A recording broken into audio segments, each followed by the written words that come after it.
हम लोग सारा जीवन पर विश्वास रखने वाले भारत रत्न से सम्मानित हमारे देश के दूसरे प्रधानमंत्री श्री लाल बहादुर शास्त्री जी के जीवन की घटनाओं पर चर्चा करने के लिए एकत्रित हुए हैं।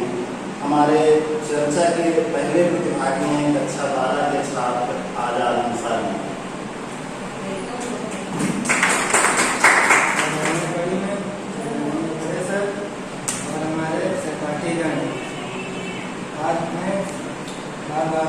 हमारे देश के दूसरे प्रधानमंत्री लाल बहादुर शास्त्री के बारे में कुछ विशेष तरह से बताने जा रहे हैं। ये हमारे देश के दूसरे प्रधानमंत्री बने तथा ये बहुत ही कठिन परिस्थितियों में पढ़ाई किया तथा इन्होंने गांधी जी के साथ उनके आंदोलनों में बढ़ चढ़ के सहभागी बने। यह गांधी जी से इतने प्रभावित थे, इन्होंने अपने सरकार गांधी जी के आंदोलन के लिए अपने सरकारी स्कूल को भी छोड़ दिया तथा 1951 में यह हमारे देश के रेल मंत्री बने तथा तमिलनाडु में हुए 150 यात्रियों की मौत हो जाने के कारण उन्होंने अपने रेल मंत्री पद से इस्तीफा दे दिया।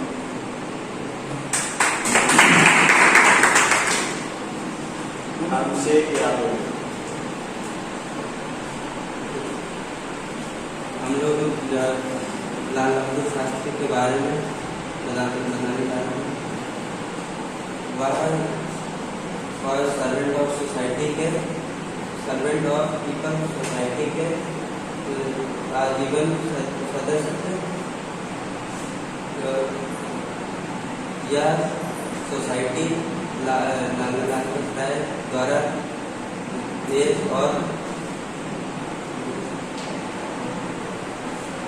लोगों के भलाई के लिए खोली गई है कि और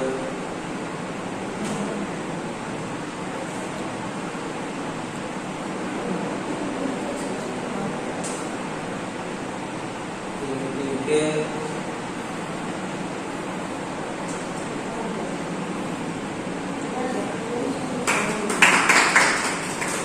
हमारे अगले प्रतिभागी हैं हिमांशु सिंह।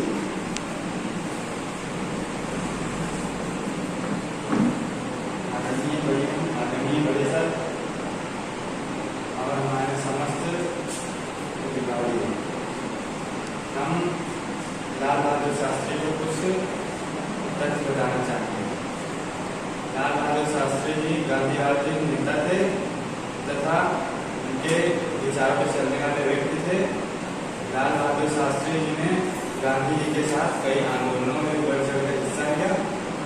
9 नवंबर 1964 ईस्वी को ये अखंड भारत के दूसरे प्रधानमंत्री बने तथा जय जवान जय किसान की घोषणा करने वाले भारत के दूसरे प्रधानमंत्री भारत रत्न लाल बहादुर शास्त्री जी का निधन 11 नवंबर 1966 ईस्वी को। आदर्श Rawat. Respected principal sir, respected principal and हमारे classmates, आज लाल बहादुर शास्त्री जी के बारे में कुछ बताएंगे।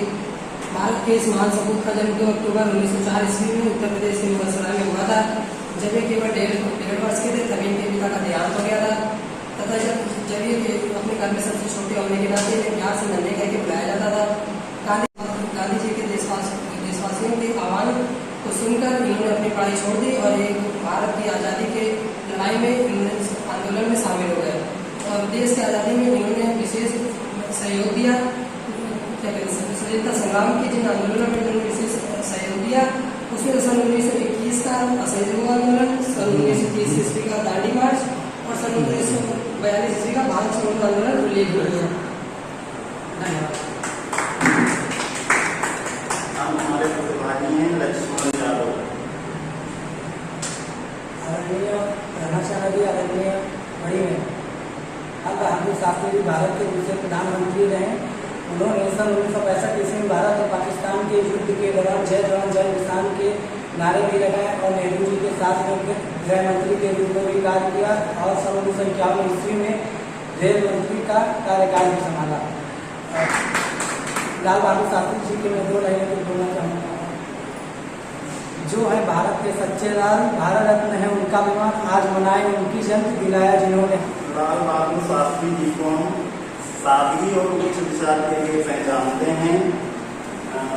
शास्त्री जी स्वतंत्रता आंदोलनों में सक्रिय भागीदारी के कारण कई बार आपको जेल भी जाना पड़ा और आप जब भारत आजाद हो गया, उत्तर प्रदेश की राजनीति में सबसे पहले आप प्रहरी एवं यातायात मंत्री बने। उस समय आपने महिला कंडक्टर की नियुक्ति दिलाई और भीड़ को नियंत्रण में करने के लिए लाठी चार्ज की जगह पर पानी का फव्वारा चालू करवाया।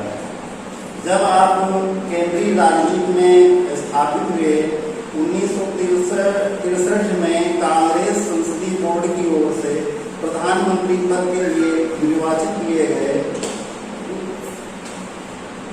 उस समय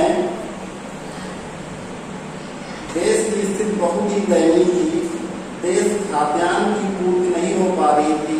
26 जनवरी 1965 को आपने देश के जवानों और किसानों को अपने कर्म और निष्ठा के प्रति मजबूत करने के लिए देश को खाद्य संबंधी क्षेत्र में आत्मनिर्भर बनाने के लिए आपने जय जवान जय किसान का नारा दिया, जिसका अनुसरण स्वतंत्र भारत आज भी करता है। आपको सादगी और ईमानदारी के लिए मरणोपरांत 1966 में भारत रत्न से सम्मानित किया गया। जय हिंद।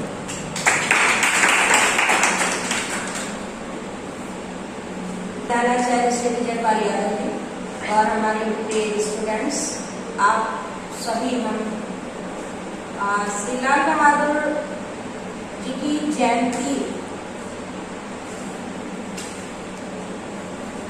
के संबंध में श्री शास्त्री जी के जीवन की उपलब्धियों, उनके कार्यों पर प्रकाश डालने के लिए इसमें यहाँ पर एकत्रित है।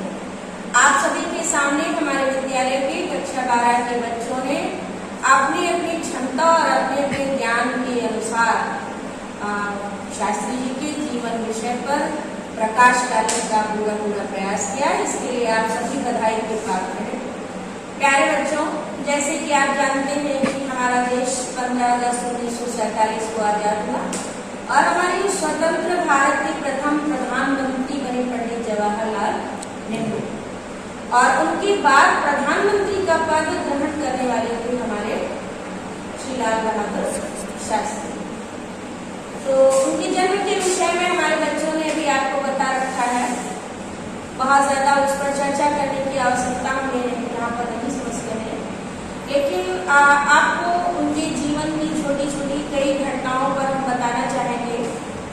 शास्त्री जी जब पढ़ाई कर रहे थे तो बचपन में वो बहुत निर्धन परिवार से थे। बच्चों, ध्यान देने की बात है कि आजकल आप लोग बहुत शान शौकत और सुविधाओं से भरा जीवन जीते हैं और हर कदम पर जैसे ही आपको कोई असुविधा उत्पन्न होती है तुरंत उस कार्य को करने से आप मुकर जाते हैं या मान लें इस चीज को कि हार जाते हैं और उस कार्य को पूरा नहीं करते हैं।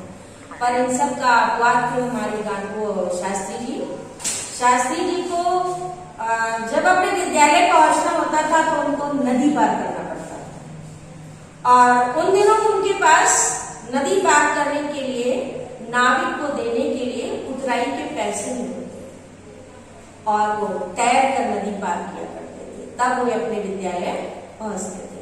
आजकल तो आप लोग भीगते हुए पानी में भी जरा सा नहीं सहन कर सकते हैं और विद्यालय जाने में कतराते हैं। अपनी ड्यूटीज को पूरा करने के लिए कदम कदम पर आप बहाने बताते हैं और अवरोध उत्पन्न करते हैं। तो आपको श्री शास्त्री जी के जीवन से सीख लेनी चाहिए और यही बालक आगे चलकर भारत का प्रधानमंत्री बना। आप चित्रों में शास्त्री जी का चित्र देख सकते हैं। धोती कुर्ता पहने हुए वो कितने कितने सादगी से परिपूर्ण है। सरलता उनके मुखमंडल से स्पष्ट टपक रही होती है। उनका आभा मंडल आसपास बैठे हुए सभी लोगों को प्रोद्भासित कर रहा होता है। अब वे किसान के बेटे थे तो किसानों की समस्या को बहुत अच्छी तरीके से जानते थे। जो जय जवान जय किसान का नारा उन्होंने दिया, तो उस संबंध में उनका ये विचार था कि देश की अखंडता की रक्षा के लिए हमारे जवान सीमाओं पर पहरा देते हैं, चाहे गर्मी हो, चाहे जाड़ा हो अथवा वर्षा हो। बहुत ऊंचाइयों पर, हिमालय की चोटियों पर जहाँ 0 डिग्री से नीचे तापमान रहता है, ऐसे विपरीत माहौल में रहकर भी वे देश की रक्षा के लिए अड़े रहते हैं। तो इसलिए जवानों को देश में सम्मान मिलना सबसे बड़ी बात है और उनको मिलना ही चाहिए। दूसरी चीज उन्होंने जय जो किसान कहा, तो उन्होंने ये बताया कि जो किसान अगर खेतों में अन्न उत्पादन नहीं करे तो राष्ट्र की रक्षा नहीं हो सकती, क्योंकि जब राष्ट्र के नागरिक, राष्ट्र के लोग भूखे रहेंगे तो भूखे पेट को कोई प्रगति नहीं कर सकते, किसी धर्म का पालन नहीं कर सकते, किसी आदर्श की बात नहीं सोच सकते हैं। जैसे कि आप जनरल सामान्य कहावत में सुन चुके हैं कि भूखे भोजन न होए भूपाला। तो शास्त्री जी ने देश के सामने प्रचार किया, प्रस्तुत किया अपना विचार कि जब तक जवानों को और किसानों को पूरी सुविधाएं नहीं मिलेंगी तब तक वे अपने कार्यों को आसानी से अंजाम नहीं दे पाएंगे और तब तक हमारा राष्ट्र सबल और मजबूत नहीं बन सकता है। उनका जीवन कितनी सादगी से पूर्ण था। वो प्रधानमंत्री पद पर होने के बावजूद वे कभी ये बात नहीं भूलते थे कि वो एक साधारण किसान के बेटे हैं। उनकी जो आय है वो सीमित होती है किसानों की, और वो सादगीपूर्ण जीवन में रहकर भी कठिन परिश्रम करके धूप, वर्षा और शीत में खेतों में खुले में काम करके और पूरे राष्ट्र का पेड़ करते हैं। और यदि वो सुख सुविधाओं में पड़े तो कभी भी खेतों में अन्न उत्पन्न नहीं होएगा, और जब लोगों का पेट नहीं भर पाएगा तो ऐसा राष्ट्र किसी भी प्रकार से उन्नति नहीं कर सकता है। इस संदर्भ में एक प्रसंग और याद आ रहा है मुझे कि एक बार वे रेलगाड़ी में यात्रा कर रहे थे।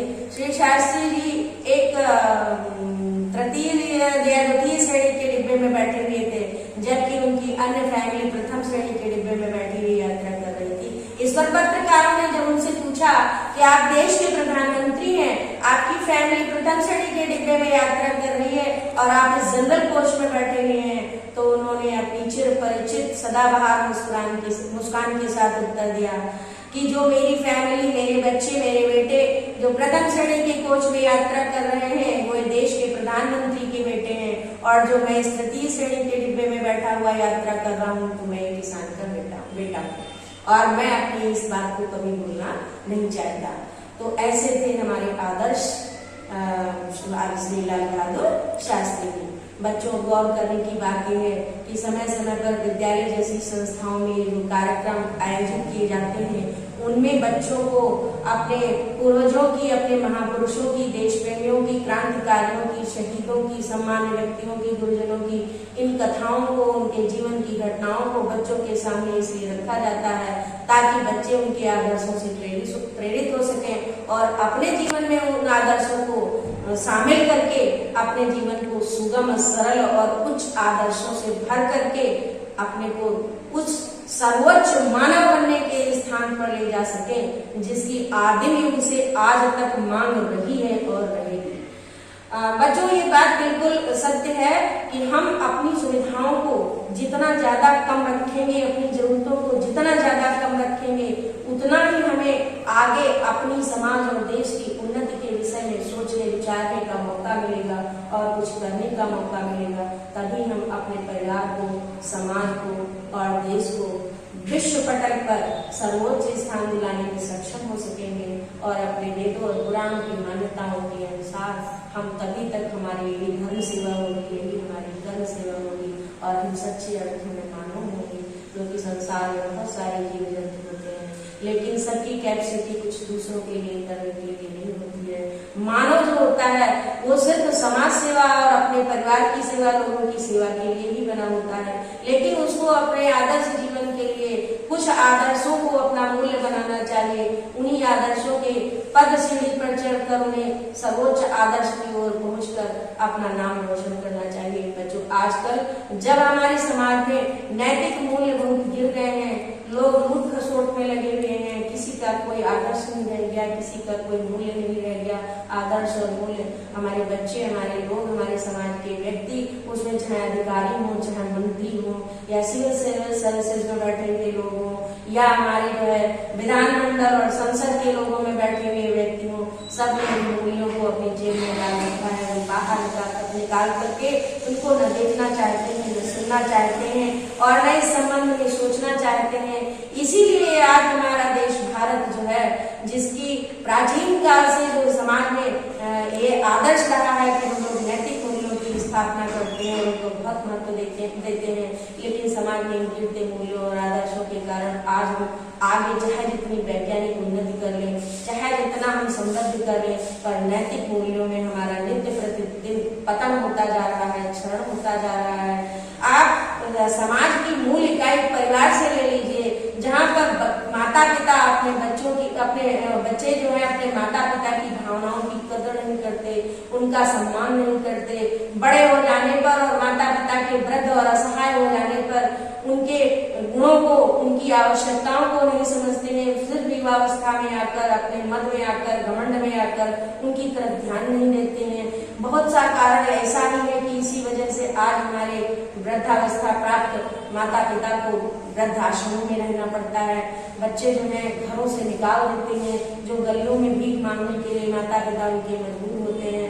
तो जिस समाज में हमारे बुजुर्गों की, हमारे वृद्धों की, हमारे गुरुजनों की ऐसी स्थिति होगी, और जब नैतिक आदर्श कितने गिर जाएंगे, तो हमारे समाज की उन्नति नहीं हो सकती है, बल्कि वो पतन के गड्ढे में और आगे बढ़ता हुआ चला जाएगा। और थोड़ी सी बात बताना चाहेंगे, आप लोग इंटर के विद्यार्थी हैं, आगे चल करके आप विश्वविद्यालय में जाएंगे, उच्च सेवा में, उच्च शिक्षा में जाएंगे, स्नातक और परास्नातक की शिक्षा ग्रहण करेंगे। तो बच्चों ध्यान लो, केवल किताबी ज्ञान से हमारा जीवन पूरा नहीं होता है। तो हमारे उस ज्ञान की परंपरा में, हमारे पूर्वजों की परंपरा, हमारा वैदिक ज्ञान, हमारे पुराणों का ज्ञान, हमारे माता पिता का ज्ञान, गुरु का ज्ञान, इन सब चीजों को मिलाकर जब आप पढ़ेंगे, तभी एक देश के अच्छे नागरिक और संपूर्ण अर्थ में मानव आदर्श के रूप में कहलाएंगे। आप लोगों से मैं यही उम्मीद करती हूँ कि शास्त्री जयंती के अवसर पर हमारे देश के द्वितीय प्रधानमंत्री श्री लाल बहादुर शास्त्री की सरलता, सादगी और उच्च विचार, उच्च आदर्श को आप अपने जीवन में ग्रहण करें, और तभी हम टीचर भी, हम शिक्षक भी अपने जीवन को धन्य मानेंगे, और हम अपना जीवन भी सफल मानेंगे कि हम आपको कुछ सिखा पाए हैं, कुछ बता पाए हैं, और हमने समाज को बनाने में, समाज के स्तंभ को ऊंचे आदर्शों में पहुंचाने में हमारा भी कुछ योगदान रहा है। बच्चों, ईश्वर से मेरी ये आस्था है, मेरा विश्वास है, मेरी ये प्रार्थना है कि हमारे बच्चों को उच्च आदर्शों की ओर ले जाएं, उन्हें बुद्धि दें और उन्हें ज्ञान दें। इन बातों के साथ मैं अपनी वाणी को विराम देती हूँ। जय भारत, जय।